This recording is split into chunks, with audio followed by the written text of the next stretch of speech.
Hello friends, स्वागत है आपका मेरे यूट्यूब चैनल में।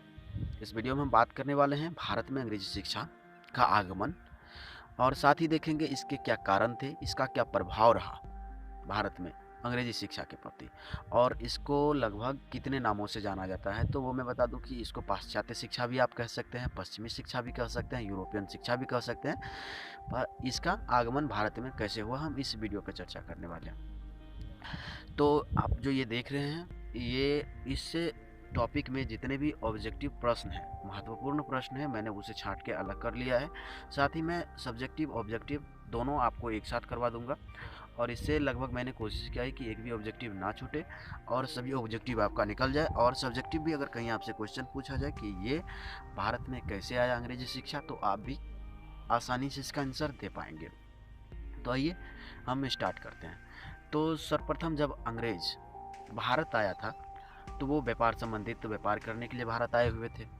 तो व्यापार करने के लिए भारत आए हुए थे तो इसने क्या किया कि व्यापार में जो भी आता है तो ये देश देश का फ़र्क हो गया।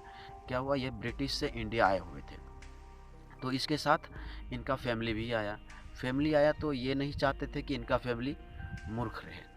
पहले तो इसने क्या किया, दिमाग लगाया कि यही के भारतीयों को सेना में भर्ती कर लें, पर भारतीय अपनी शिक्षा को छोड़ नहीं सकते थे।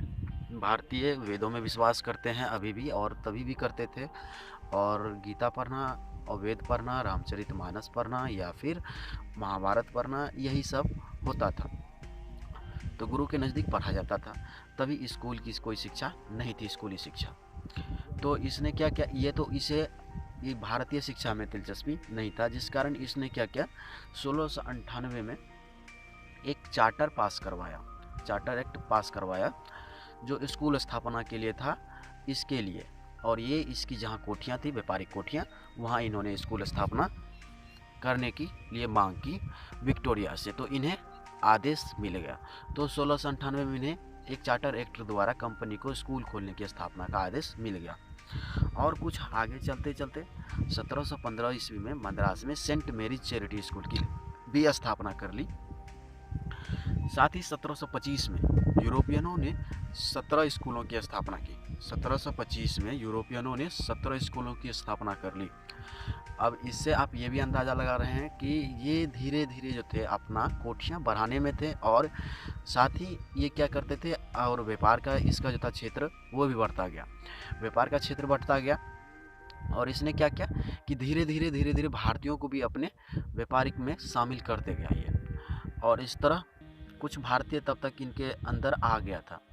तो 1781 में कलकत्ता में एक मदरसा खोला गया जहां अरबी भाषा में पढ़ाई होता था, और यहाँ स्पेशल ये जो था भारतीय के लिए ही खोला गया।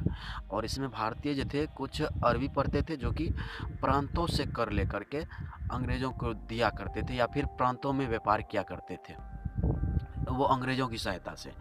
तो इनके लिए और प्रांत में कनेक्शन के लिए अरबी भाषा इसीलिए पढ़ाया गया कि उस क्षेत्र का भाषा अरबी था और वो अंग्रेज़ को समझना बड़ी मुश्किल था।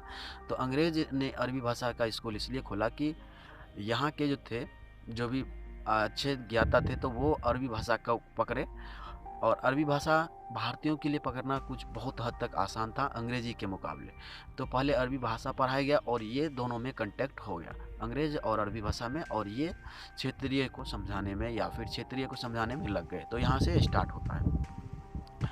तो 1791 ईस्वी में जोनाथन डंकन ने बनारस में हिंदू कॉलेज की स्थापना की। 1791 में जोनाथन डंकन ने बनारस में हिंदू कॉलेज की स्थापना की। तो ये जोनाथन डंकन जो कि हिंदू कॉलेज की स्थापना करते हैं, तो यहाँ पाश्चात्य शिक्षा पर थोड़ा बहुत प्रकाश आप दे सकते हैं। और यहाँ से क्या हुआ कि यहाँ भारतीय अच्छा से शिक्षित होने लगे, थोड़ा बहुत पश्चिमी सभ्यता से भी शिक्षित होने लगे और अपने सभ्यता से भी शिक्षित होने लगे, और यहाँ से इनकी शिक्षितता जो साक्षरता वो बढ़ती चली गई और यहीं से इनका चिंतन भी बढ़ता गया। और 1813 ईस्वी की चार्टर एक्ट द्वारा भारत में 1 लाख रुपया प्रति वर्ष बीए का प्रावधान किया गया। 1813 ईस्वी में एक चार्टर बना जिससे कि भारतीय शिक्षा को मतलब भारत में शिक्षा की उन्नति के लिए 1 लाख रुपया प्रति वर्ष दिया जाता था ब्रिटिश सरकार के तौर पे, ब्रिटिश कंपनी के द्वारा। जो यहाँ कर लेते थे यहाँ से, और वही 1 लाख रुपया इनको देते थे शिक्षा पे खर्च करने के लिए, स्कूलों बनाने के लिए। और साथ ही राजा राम मोहन राय जो पश्चिमी ज्ञान के समर्थक थे, और तब तक क्या हुए, ये राजा राम मोहन राय ये पश्चिमी ज्ञान के समर्थक बन गए, और इनको लगा कि पश्चिमी ज्ञान पाने के बाद भारतीय ज्ञान विज्ञान में तरक्की करेंगे और भारत भी एक दिन अच्छा बन पाएगा। मतलब कि अच्छा तो पहले भी था, प्रदूषण मुक्त था, सब कुछ मुक्त था, पर भारत में क्या था कि पुरानी व्यवस्था था, बाल विवाह जो था वो था, और सती प्रथा था, ये भी था। तो ये सब व्यवस्था जो था पश्चिमी सभ्यता में नहीं था, ना सती प्रथा था, ना बाल विवाह था, और ये जो था ये ग्रसित थे, इनके साथ ऐसा हो चुका था सती प्रथा वाला बात राजा राम मोहन राय जी के साथ, तो ये इससे ग्रसित थे। इनका जब जीवनी पढ़ेंगे उस पर भी हम वीडियो बनाएंगे, तो ये इनसे ग्रसित थे। तो राजा राम मोहन राय पश्चिमी शिक्षा के समर्थक इसीलिए थे कि वो वहाँ जो था कोई देवों को नहीं माना जाता था, किसी में अंधविश्वास मूर्ति पूजा नहीं माना जाता था, या बाल विवाह नहीं था, या सती प्रथा नहीं था। तो ये भी इससे नफरत था, और उसमें ऐसा कोई नहीं था कि ये करना ही चाहिए या होना भी चाहिए। तो इसलिए ये पश्चिमी शिक्षा के समर्थक थे। तो राजा राम मोहन राय ने 1816 ईस्वी में कलकत्ता में हिंदू कॉलेज की स्थापना की। तो कलकत्ता में हिंदू कॉलेज की स्थापना 1816 में हो जाता है, और इससे आपको यही पता चलेगा कि कॉलेज का नाम तो हिंदू कॉलेज था, पर वहाँ क्या था, थोड़ा जैसे अफीम खिला के थोड़ा खिला के लत लगाया जाता है, उसी तरह थोड़ा पाश्चात्य शिक्षा भी पढ़ाया गया। इस तरह एक ये था बेंटिक ने शिक्षा में विशेष ध्यान दिया। बेंटिक जब आया, विलियम बेंटिक भारत में, तो उन्होंने शिक्षा को और मतलब कि अधिक ध्यान दिया शिक्षा की ओर। तो सरकार ने पाश्चात्य शिक्षा देने वाले स्कूलों को अनुदान देना आरंभ किया। पहले तो सरकार क्या करते थे कि 1 लाख रुपया 1813 में एक चार्टर एक्ट द्वारा पढ़ाई पे शिक्षा पे खर्च के लिए दिया करते थे भारत को। पर अब क्या क्या पश्चिमी शिक्षा जहाँ होता था, जिस कॉलेज जिस स्कूल में पश्चिमी शिक्षा पढ़ाया जाता था, केवल उसी स्कूल को इससे लाभ मिलता था। 1 लाख रुपया जो सालाना मिलता था, केवल पाश्चात्य शिक्षा पढ़ाने वाले स्कूल कॉलेजों को ही इससे सहायता दिया जाता था। और 1842 ईस्वी में 51 अंग्रेजी शिक्षा के स्कूल थे। 1842 ईस्वी तक आते आते 51 अंग्रेजी शिक्षा के स्कूल खुल चुके थे। अंग्रेजी जानने वालों को नौकरी के लिए प्राथमिकता दी गई। देख लीजिए प्रभाव इसका ये भी था, अंग्रेजी क्यों ज़्यादा प्रचलित हो गया, क्योंकि अंग्रेज जब आए तो वो सेना को टाइम टू टाइम पैसा देते थे। ठीक, उसका महीना लगा, उसको पैसा दे दिया, और सेना से काम भी लेते थे, उसका एक रूल था। और हमारे देश के तब का जो शासक था उसके यहाँ कोई रूल नहीं था, खाना पीना हो गया बस हो गया, पैसा वैसा क्या था, जागीर मिलता था थोड़ा बहुत, मतलब कि वो भी उच्च जो पदाधिकारी थे उसी को। पर ये क्या हुआ, जो भी इसके सैनिक में बहाल हुए सबको ये टाइम पे पैसा देते थे महीना लगते ही, और इन्होंने एक ये भी बना रखा था कि जो अंग्रेजी शिक्षा जानता है उसी को ये काम देंगे। तो इसके कारण भी अंग्रेजी शिक्षा में उन्नति आ गया। 1835 ईस्वी तक सभी बड़े नगरों में सरकारी स्कूलों की स्थापना हो चुकी थी, और शिक्षा के क्षेत्र में सबसे महत्वपूर्ण वुड का डिस्पेच था, जो कि 1854 में शिक्षा की मांगों को लेकर आया था, और महत्वपूर्ण मांगों को इसने स्वीकृत भी करवाया, जिस कारण इन्हें मैग्ना कार्टा या महान अधिकार पत्र की संज्ञा दी गई। और हंटर कमीशन जो 1882 में क्षेत्र में शिक्षा की उपलब्धता देखने के लिए बनाया गया था, हंटर कमीशन।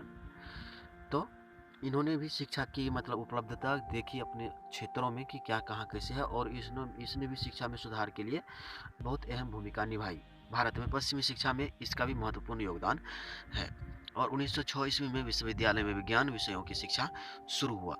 1906 ईस्वी में विश्वविद्यालयों में विज्ञान विषयों की शिक्षा शुरू हुआ, और 1921 ईस्वी में इलाहाबाद, पटना, शांति निकेतन, दिल्ली में विश्वविद्यालयों की स्थापना हुई।